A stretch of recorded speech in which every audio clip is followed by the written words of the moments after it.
어떻게 볼 수 있을지 또 짚어주셨는데요. 우리 기업들에게 좀 실질적으로 도움되는 내용들이 아니었나 하는 생각도 듭니다. 자, 이번에는 이 산업의 성장을 이야기할 때 역시 빠뜨릴 수 없는 소재가 있죠. 바로 어떤 규제가 있느냐인데요. 이번 발표를 통해서 조금 더 자세하게 만나보도록 하겠습니다. 화장품 산업의 국내 규제 동향과 대응 방안에 대해서 대구 한의대학교 K-뷰티 비즈니스학과 강원재 교수님을 무대로 모시겠습니다. 여러분 큰 박수로 맞이해 주시죠.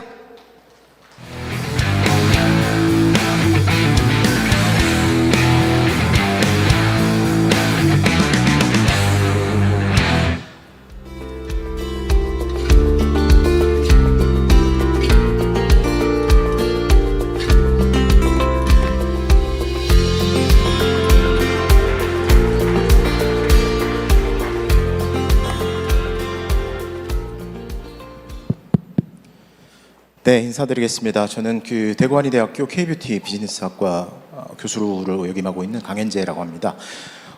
제가 처음에 관련해서 강의를 의뢰받을 때 규제보다는 조금 수출과 관련된 얘기를 조금 중심으로 다뤄달라고 말씀을 하셔서, 그래서 이제 관련된 내용은 수출과 관련된 내용이지만 중간중간에 규제와 관련된 것들도 별도로 제가 한번 따로 말씀드리도록 하겠습니다.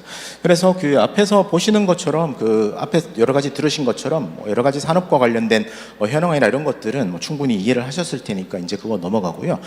제가 이제까지 주로 했던 일은 약 한 200여 개 업체 정도를 컨설팅을 했고, 실제로 창업 기업들이 거의 대부분이었습니다. 그래서 그 업체들이 어떤 일들을 했고 어떤 어려움을 겪었는지 이런 것들을 현장에서 겪다 보니까 그런 부분에 대해서 여러분들한테 아마 좀 말씀드릴 수 있을 것 같습니다.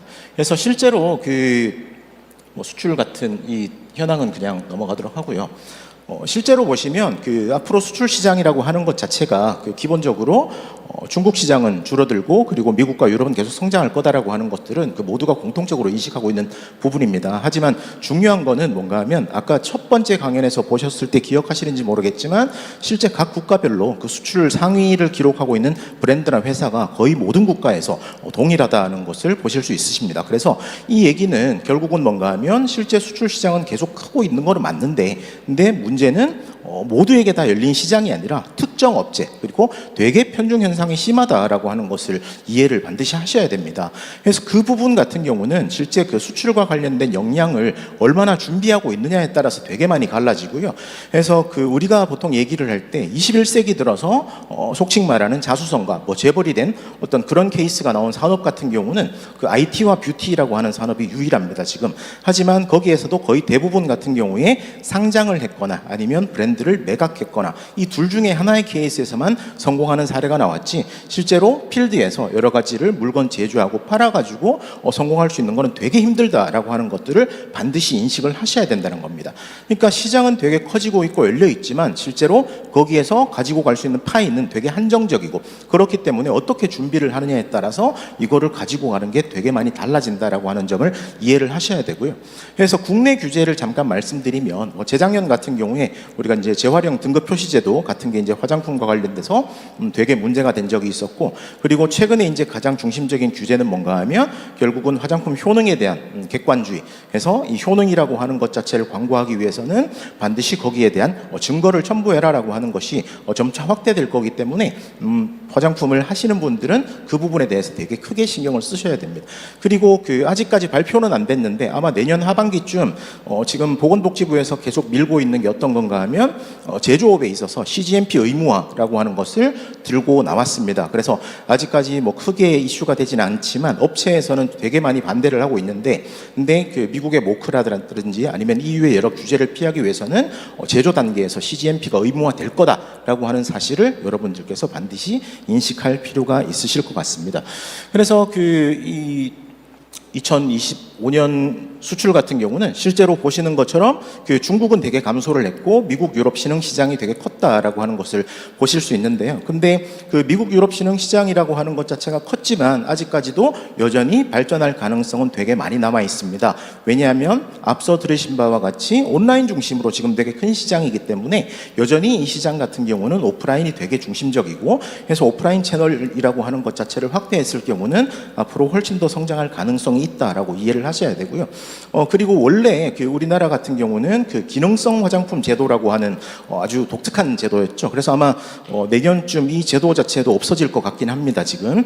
그래서 이제 기능성 화장품 제도라고 하는 것 자체가 오히려 그 경쟁력을 저해한다라고 하는 의견이 많아서 아마 이 부분이 그 없어질 것 같은데, 그래서 그것 때문에 그 화장품이라고 하는 것 자체가 기초 화장품이라고 하는 것 중심으로 되게 편중된 현상이 있었습니다. 근데 최근에 그 색조라든지 세정이라든지 이런 것들이 계속 성장하면서 발전하고 있기 때문에 앞으로도 기초는 기초대로 가져가겠지만 실제 세정이나 색조라고 하는 것 자체가 되게 많이 성장할 거다, 그렇게 이해를 하셔야 되고요. 그 다음에 세 번째로 보시는 것처럼 온라인에서 옴니 채널로 확대가 되고 있다. 그러니까 최초에는 그 SNS를 활용해 가지고 관련되는 여러 것들을 이제 광고를 하고 홍보를 하는 그런 형태에서 최근에는 그 오프라인 매장으로 넘어가거나 아니면 자사몰이라든지 이런 것들 부분으로 넘어가고 있는 추세를 보이고 있다라고 하는 것을 이해를 하셔야 되기 때문에 그 부분에 대해서 되게 면밀히 검토를 하셔야 됩니다. 그리고 그 정책 지원 같은 경우도 그 실제로 보시게 되면 이 정책 지원이 원래 내년부터 되게 많이 늘어날 예정에 있습니다. 그래서 사실 우리나라 그 화장품과 관련돼서 조금 문제가, 개인적으로 문제라고 생각하는 게 화장품 산업에 대한 전반적인 관리를 보건복지부에서 담당을 하고 있고, 그래서 거기에 대한 상당 부분의 업무를 식약처에 위탁하는 형태로 가고 있는데, 사실은 식약처라는 기관 자체가 관리감독 규제기관이지 산업의 발전과는 그렇게 크게 연관이 없기 때문에, 그래서 이거를 조금 더 빨리 제대로 된 산업으로 보고 산업부나 아니면 뭐 과학 관련 부처나 이쪽으로 넘어가야 된다고 이제 계속 얘기를 하는 중인데요. 근데 다행히 이번 행사를 주최하는 중소기업부 같은 경우에도 내년도에 화장품과 관련된 지원을 되게 많이 늘릴 예정이다라고 하니까 그런 부분도 한번 잘 활용해 보시면 좋을 것 같습니다. 그래서 2026년 수출 전망을 한번 말씀드리면요.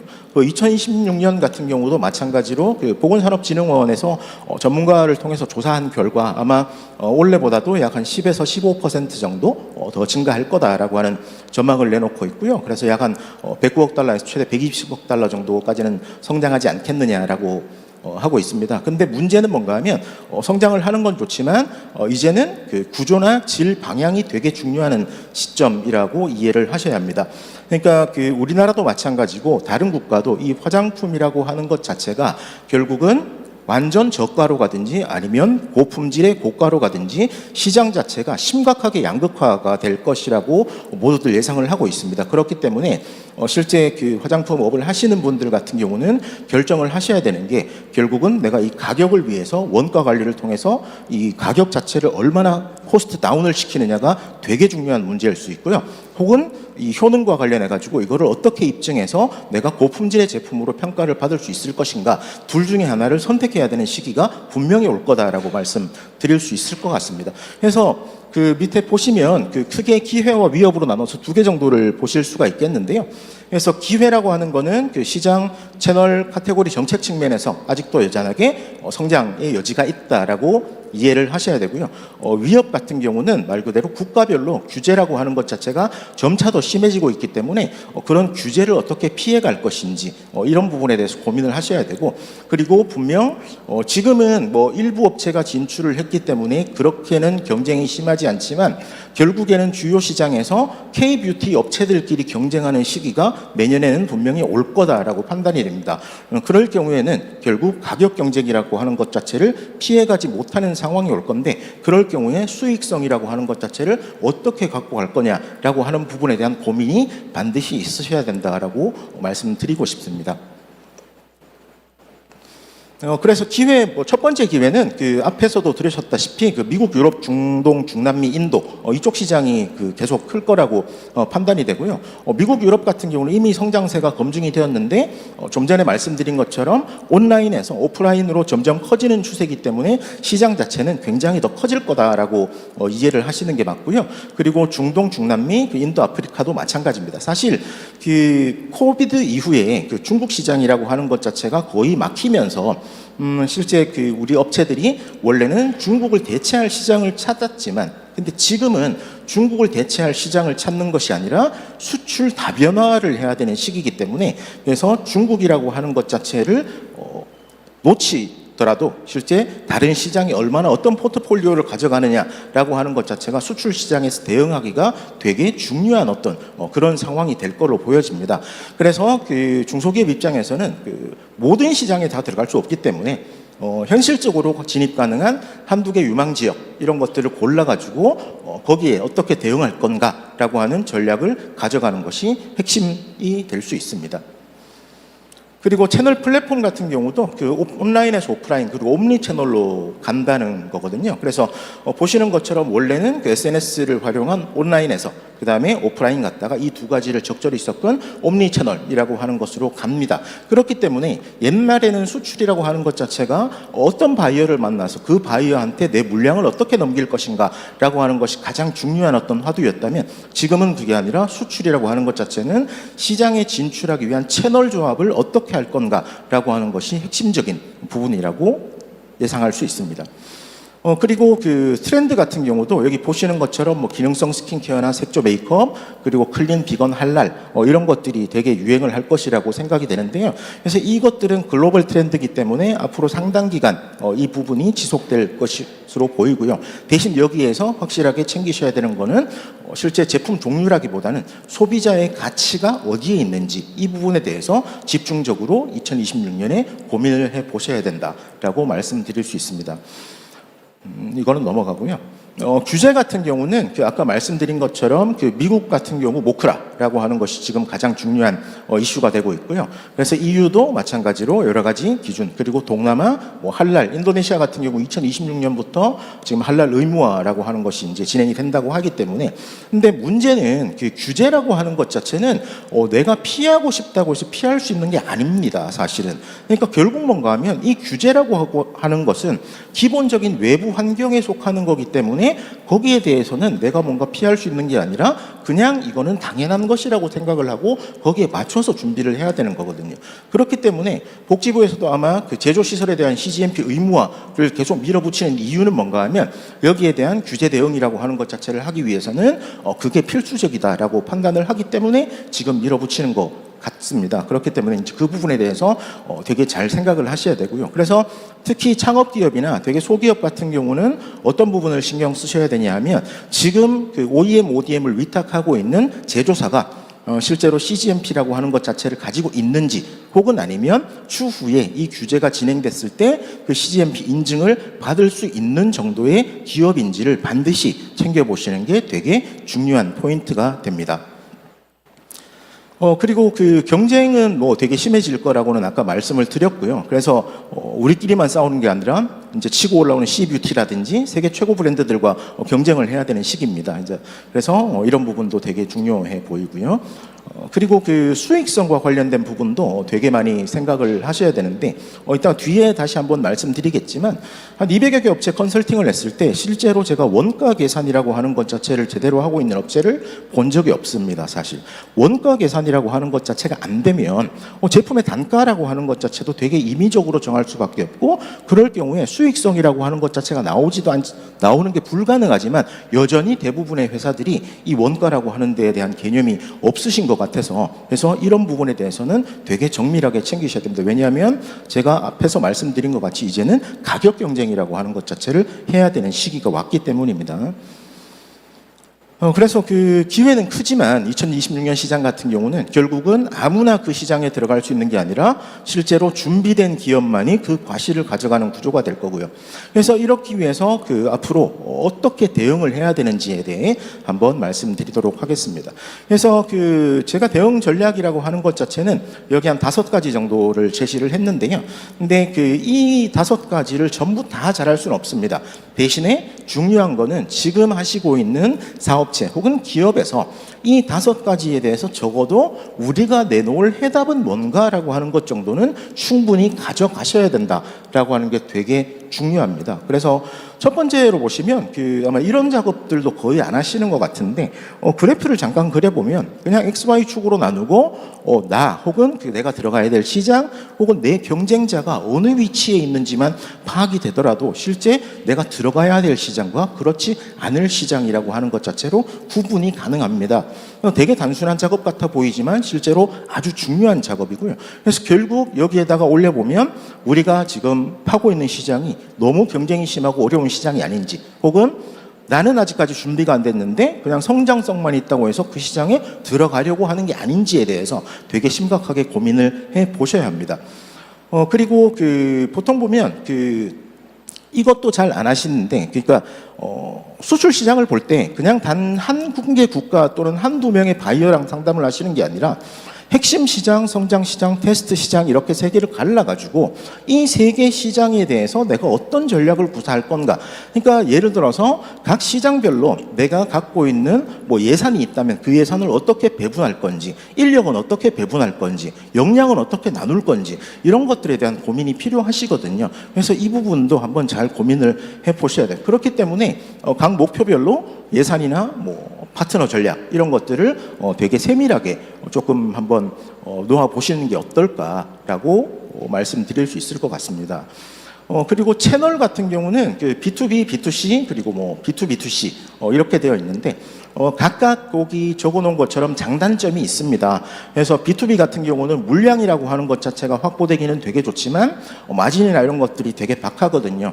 그리고 앞에서 다른 분도 말씀하셨지만 최근에 해외 디스트리뷰터라고 하는 분을 만나보면 대부분이 어떻게 얘기를 하냐면, 자, 우리가 니들 거를 입점시키거나 아니면 팔아줄 건데 그러면 얼마의 광고비를 당신이 나한테 줄 수 있느냐를 제일 먼저 물어봅니다.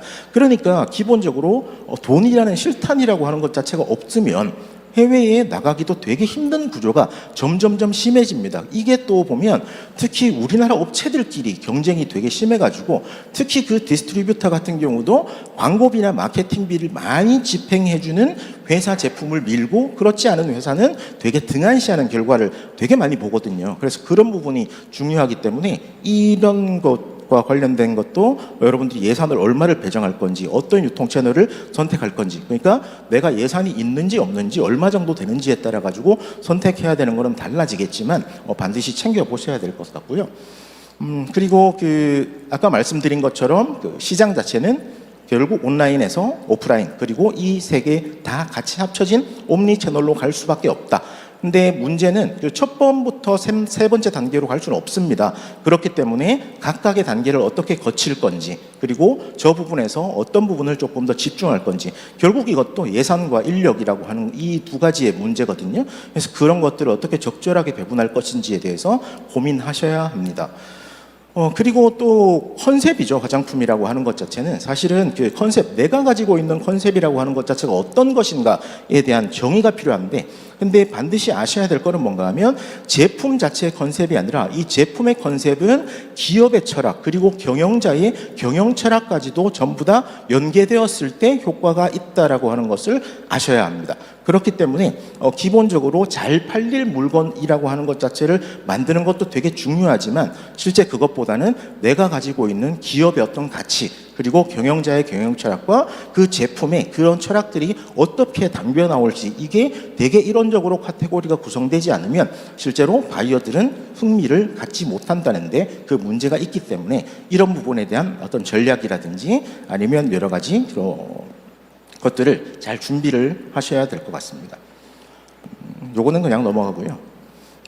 그리고 규제 인증과 관련해 가지고 최소한 준비해야 되셔야 되는 것들이 예를 들어서 수출 대상국 화장품 법령 가이드라인, 그리고 PIF나 SDS나 제품 설명서, 라벨링, 그리고 모크라 EU 할랄 이런 것들. 근데 규제라고 하는 것 자체를 피해 나가는 가장 좋은 방법은 사실 어떻게 보면 파트너와 최초의 거래를 할 때 이런 문제가 발생했을 경우 1차적인 책임 소재가 누구한테 있는지를 명확하게 하는 것이 가장 중요한 겁니다. 근데 대부분 수출 계약을 처음 하시는 분들을 보면 이런 부분에 대해서 크게 고민을 안 하시거든요. 근데 이게 나중에 어떤 법적 분쟁이라든지 소비자 클레임이 걸렸을 때 이게 어떻게 내용이 되어 있느냐에 따라 가지고 해결이 되게 쉬운 경우가 있는 반면 완전히 그 시장에서 철수를 해야 될 가능성도 있기 때문에 그런 부분 아마 잘 고민해 보셔야 될 것 같고요.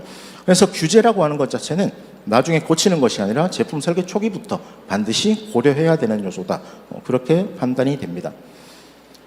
그다음에 계약 조건 같은 경우도 화장품이 아직까지 수출이라고 하는 것 자체에 있어서 여러 가지 거래 조건이나 이런 것들이 확립되지 않다 보니까 표준화된 거래 조건이 없는 것 같아요. 그래서 그 부분에 대해서는 뭐 여러 가지 방법들이 있긴 있지만 사실 그냥 일반 기업 차원에서 그런 것들을 관리하기는 쉽지 않아서 그래서 우리 정형 거래 조건이라고 하는 뭐 인코텀즈라든지 아니면 클레임 반품 조건이라든지 이런 것들을 통해 가지고 표준 계약서라고 하는 것 자체 양식을 회사별로 하나씩 갖춰 놓으시는 게 되게 중요할 것 같고요.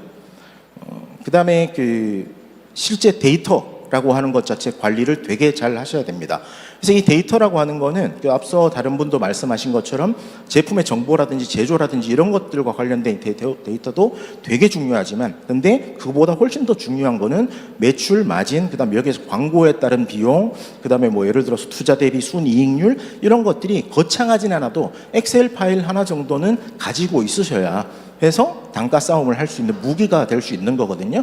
근데 거의 대부분 업체들이 이런 것들을 잘 안 하시더라고요. 그래서 이거 같은 경우는 되게 중요한 원가 경쟁력을 갖게 하는 요소기 때문에 다음에 돌아가시면 반드시 요 간단한 엑셀 양식 같은 거 하나 만들어 가지고 확인해 보시는 게 좋을 것 같습니다. 그다음에 뭐 챗GPT나 이런 것들 쓰셔야 되는 게 당연하고요. 그래서 예를 들어서 뭐 바이어 관리라든지 아니면 해외 시장 리서치라든지 이런 것들에 굳이 내가 시간을 투입해서 하실 필요가 없으시거든요. 그래서 이런 부분들 되게 중요하게 좀 보셔야 될 것 같습니다. 그리고 조직 파트너십 전략 같은 경우는 과감하게 외주를 주셔야 할 거는 외주를 주셔야 된다라고 하는 거를 좀 말씀을 드리고 싶고요. 그래서 전체적으로 봤을 때 우리가 할 수 있는 거는 뭔지에 대한 한 3년에서 5년 계획 정도를 잡아보시는 게 중요하실 것 같습니다. 마지막으로 제가 여러 업체들을 상담을 하면서 드리고 싶은 말씀은 연구자들이 들으면 좀 욕을 하겠지만 실제로 연구자의 양심은 돈 버는데 1도 도움이 안 됩니다. 무슨 얘기인가 하면 자꾸 연구자들 보통 일반 제품 개발하는 사람들은 뭘 하려고 하는가 하면 내가 잘 만드는 거를 만들어 놓고 소비자한테 사라고 강요를 합니다. 그러니까 실제로 시장에서는 소비자가 선택을 하는 거지 내가 밀어붙인다고 팔 수 있는 게 아니거든요. 그렇기 때문에 원가, 특히 돈이라고 하는 것 자체는 철저하게 계산돼야 되는 거고 좋은 것을 만드는 것이 핵심이 아니라 정말 경제적인 것을 만드는 것이 핵심이라는 사실을 반드시 아셔야 되고요. 그리고 1인 기업 혹은 창업 기업 같은 경우에 대표자가 자꾸 모든 거를 다 하려고 하시는데 안 됩니다. 그러니까 내가 저 사람보다 훨씬 잘하더라도 그 시간에 내가 다른 거를 훨씬 더 잘할 수 있다면 그런 부분까지도 과감하게 아웃소싱을 하셔야 된다라고 말씀을 드리고 싶고요. 그리고 마지막으로 브랜드라고 하는 것 자체는 사실 아기를 키우는 거하고 같아가지고 철마다 용기도 바꿔줘야 되고 옷도 갈아입혀야 되고 마케팅도 달라져야 되고 하는데 사실 잘 안 하세요. 그리고 또 중요한 건 뭔가 하면 한 2년 정도 했는데 이 브랜드 자체가 뜨지 않았다. 그러면 과감하게 손절할 줄 아는 그런 것들도 전략적인 판단을 하셔야 된다라고 말씀을 드리고 싶습니다. 드릴 말씀 되게 많았는데 근데 시간이 20분으로 제약이 돼 있어서 제가 말씀드릴 내용은 여기까지가 되겠습니다. 네, 들어주셔서 감사합니다.